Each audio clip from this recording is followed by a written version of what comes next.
Good morning friends. ಮೊನ್ನೆ ನಾವೊಂದು reel post ಮಾಡಿದ್ದೆ. ಏನಪ್ಪಾ ಅಂತಂದ್ರೆ, ಈ ನಮ್ಮ ಉತ್ತರ ಕರ್ನಾಟಕದಿಂದ ಬೆಂಗಳೂರಿಗೆ ಮತ್ತು ಹೈದರಾಬಾದ್, ಪುಣೆ ಹಿಂಗೆ ಬೇರೆ ಬೇರೆ ದೊಡ್ಡ ದೊಡ್ಡ ಸಿಟೀಸಿಗೆ ಏನು ದುಡಿಯಾಕಂತ ಹೋಗಿ ನಾವು ಭಾಳಷ್ಟು ಜನ.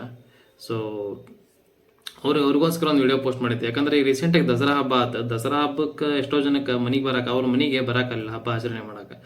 ನಾನು ನನ್ನ ಫ್ರೆಂಡ್ಸಿಗೂ ಕೆಲವು ಮಂದಿ ಏನು ಹೊರಗದಾರಲ್ಲ ಈಗ ಕೆಲಸದ ಮೇಲೆ, ಅವ್ರಿಗೆ ಫೋನ್ ಮಾಡಿ ಕೇಳಿದಾಗ ಒಂದಿಷ್ಟು ಮಾತಾಡಿ ಹೇಳಿದ್ರು. ಏನಪ್ಪಾ ಅಂತಂದ್ರೆ, ಇಲ್ಲ ದೋಸ್ತ, ನನಗೆ ಸೂಟಿ ಭಾಳ ಒಂದೇ ದಿನ ಸಿಕ್ಕಿತ್ತು. ಸೊ ಹೋಗೋದು ಬರ್ದ್ರಾಗ ಟೈಮ್ ಹೋಗ್ತೈತಿ, ಹೆಂಗೆ ಬರೋದು. ಸೊ ಅದಕ್ಕೆ ಇಲ್ಲೇ ಕೂತ್ಕೊಂಡು ವಿಡಿಯೋ ಕಾಲ್ ಮಾಡಿ ಆಯುಧ ಪೂಜೆ ಅವೆಲ್ಲ ಹಬ್ಬದ ವಾತಾವರಣ ಎಲ್ಲ ತೋರಿಸಿರು ವಿಡಿಯೋ ಕಾಲ್ನಾಗ ಮನೆಯವರು. ಅವರೇ ಅಲ್ಲಿಂದ ವಿಶ್ ಮಾಡಿದ್ರು, ನಾ ಇಲ್ಲಿಂದ ವಿಶ್ ಮಾಡಿದೆ ಅಂತೇಳಿ. ಸೊ ಬಾಟ್ ಕೆಟ್ಟ ಅನ್ನಿಸ್ತು ನನಗೆ ಆ್ಯಕ್ಚುಲಿ. ಜವಾಬ್ದಾರಿನ ಹಂಗೆ ಇರ್ತಾವ್ರಿ.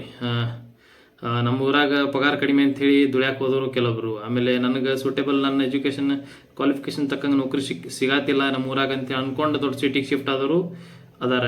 ಓಕೆ, ಈ ಜವಾಬ್ದಾರಿ ಅನ್ನೋದು ಮನುಷ್ಯಾಗ ಹೆಂಗೈತಂದ್ರೆ ಹಂಗೆ ಮಾಡ್ತಿದ್ರಿ ಅದು. ಸೊ ಏನು ಆ್ಯಕ್ಚುಲಿ ಅಷ್ಟು ನೋಡ್ರಿ, ಈಗ ಇಲ್ಲಿ ನಮ್ಮ ಸ್ವಂತ ಊರು ಬಿಟ್ಟು, ನಮ್ಮ ಸ್ವಂತ ಸ್ನೇಹಿತರನ್ನ ಬಿಟ್ಟು, ನಮ್ಮ ಸ್ವಂತ ತಂದೆ ತಾಯಿಯಿಂದ ದೂರಿದ್ದು ಬೇರೆಯವ್ರಾಗ ಹೋಗಿ ಪಿ ಜಿ ಮಾಡಿ, ಆಮೇಲೆ ಬಾಡಿಗೆ ಮನೆ ತೊಗೊಂಡು ದುಡಿಯೋದೈತಲ್ಲ, ಅಷ್ಟು ಈಸಿ ಇಲ್ರಿ. ಭಾಳ ಕಷ್ಟದ ಕೆಲಸ ಇದೆ. ನಾನು ಸ್ವಲ್ಪ ದಿವಸ ಇದ್ದೆ ಬೆಂಗಳೂರಾಗ. ಸೊ ನನಗೆ ಗೊತ್ತೈತಿ ಭಾಳ ಕಷ್ಟದ ಕೆಲಸ ಅಷ್ಟೊಂದು ಈಸಿ ಇಲ್ಲ. ಯಾಕಂದ್ರೆ ನೋಡ್ರಿ, ಈಗ ಮನೆಯಾಗೆ ಸಡನ್ನಾಗಿ ಯಾರಿಗೂ ಏನೋ ಹುಷಾರಿಲ್ಲ, ಆರಾಮಿಲ್ಲ ಅಂತಂದ್ರೆ, ಈಗ ನಾವೆಲ್ಲ ಮನೆಯಾಗಿರ್ತೀವಿ, ನಡೀತೈತಿ, ಪಟ್ನ ಅವ್ರಿಗೆ ಅಟೆಂಡ್ ಮಾಡಿಬಿಡ್ತೀವಿ ನಾವು. ಸೊ ಹಾಸ್ಪಿಟ್ಲಿಗೆ ಕರ್ಕೊಂಡು ಹೋಗೋದು, ಕ್ಲಿನಿಕ್ ಕರ್ಕೊಂಡು ಹೋಗೋದೆಲ್ಲ ಮಾಡ್ತೀವಿ.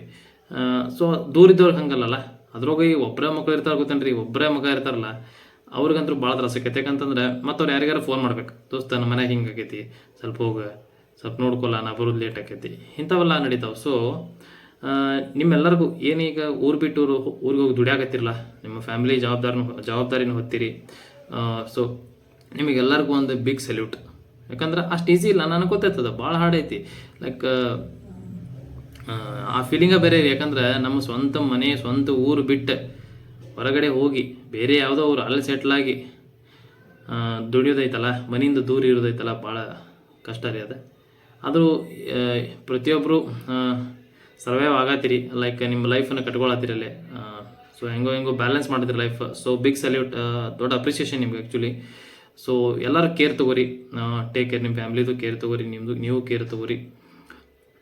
ನೋಡಿರಿ, ಆದಷ್ಟು ನಾ ಏನು ಹೇಳ್ತೀನಿ, ಈಗ ಫ್ರೆಷರ್ಸಿಗೆ ಏನು ಇಲ್ಲ, ನಮ್ದು ಊರಾಗ ನಾ ಕಲ್ತಿದ್ದಕ್ಕೆ ನಂಗೆ ನೌಕರಿ ಸಿಗೋದಿಲ್ಲ, ನಾ ಬೆಂಗಳೂರಿಗೆ ಹೋಗವ, ಹೈದರಾಬಾದ್ಗೆ ಹೋಗೋಣ, ಪುಣೆಗೆ ಹೋಗವ ಅಂಥೇಳಿ ಎಲ್ಲೋ ಒಂದು ಕಡೆ ಏನಪ್ಪ ಅಲ್ಲಿ ಹೋದ್ರೆ ಒಂದು ಸ್ವಲ್ಪ ಜಾಸ್ತಿ, ಒಂದು 30-40 ಸಾವಿರ ಜಾಸ್ತಿ ಸಿಗ್ಬೋದು ಅಂಥೇಳಿ ಅನ್ಕೊಂತಿರ್ತಿರಲ್ಲ. ಅವ್ರಿಗೆ ಒಂದು ಮಾತು ಹೇಳೋಕ್ಕೆ ಇಷ್ಟಪಡ್ತೀನಿಪ್ಪ ಅಂತಂದ್ರೆ, ನಿಮ್ಮ ಊರಾಗ ನಿಮ್ದು ಯಾವುದೇ ಲೋನ್ ಇಲ್ಲ, ನಿಮ್ದು ಯಾವುದೇ EMI ಇಲ್ಲ, ಯಾವುದೇ ₹1 ಸಾಲ ಇಲ್ಲ ಅಂತಂದರೆ, ಅಷ್ಟೊಂದು ಜವಾಬ್ದಾರಿ ನಿಮ್ಮ ಮೈ ಮೇಲೆ ಇಲ್ಲ ಇವತ್ತಂತಂದರೆ, ನಿಮ್ಮ ಸ್ವಂತ ಊರಾಗನ ನಿಮ್ಗೆ 25,000-30,000 ಅಥವಾ 20,000 ಯಾರಾದರೂ ಕೊಡೋಕೆ ಸ್ಟಾರ್ಟಿಂಗ್ ರೆಡಿ ಆದ್ರಂದ್ರೆ ಅಲ್ಲಿ ಜಾಯ್ನ್ ಆಗ್ರಿ. ಸೊ ನೋಡೋಣ ಮುಂದೆ ನಿಮ್ಮ ಎಕ್ಸ್ಪೀರಿಯನ್ಸ್ ತಕ್ಕಂಗೆ. ಮತ್ತು ನಿಮ್ಗೆ ಅಕಸ್ಮಾತ್ ಇಲ್ಲಪ್ಪ ಸ್ಯಾಲ್ರಿ ಇನ್ಕ್ರೀಸ್ ಆಗಿಲ್ಲ, ಹೈಕ್ ಆಗಿಲ್ಲ, ಸೊ ನೀವು ಹೆಚ್ಚಿನ ಬೇಕಂತಂದ್ರೆ, ಒಳ್ಳೆ ಆಪರ್ಚುನಿಟೀಸ್ ಬಂದರೆ ನೀವು ಜಂಪ್ ಆಗ್ಬೋದು. ಸೊ ಸದ್ಯಕ್ಕೆ ಈ ರೀತಿ ವಿಚಾರ ಮಾಡಿದ್ರೆ ಭಾಳ ಒಳ್ಳೆಯದು. ನನ್ನ ಒಪಿನಿಯನ್ನ ಶೇರ್ ಮಾಡ್ಕೊಂಡು, ನಿಮಗೆ ಈ ವಿಡಿಯೋ ಇಷ್ಟ ಆದ ದಯವಿಟ್ಟು ಶೇರ್ ಮಾಡಿರಿ, ನಿಮ್ಮ ಒಪಿನಿಯನ್ ತಿಳಿಸ್ರಿ ಈ ವಿಡಿಯೋ ಬಗ್ಗೆ. ಆಮೇಲೆ ಹಂಚ್ಕೋರಿ, ಆಮೇಲೆ ಚಾನಲ್ಗೂ ಸಬ್ಸ್ಕ್ರೈಬ್ ಮಾಡಿರಿ. ಸೊ ಇನ್ನೂ ಹೆಚ್ಚಿನ ಒಳ್ಳೆಯ ಟಾಪಿಕ್ಗಳ ಬಗ್ಗೆ ಡಿಸ್ಕಷನ್ ಮಾಡೋಣ ಅಂತ. Okay friends, thank you so much for watching.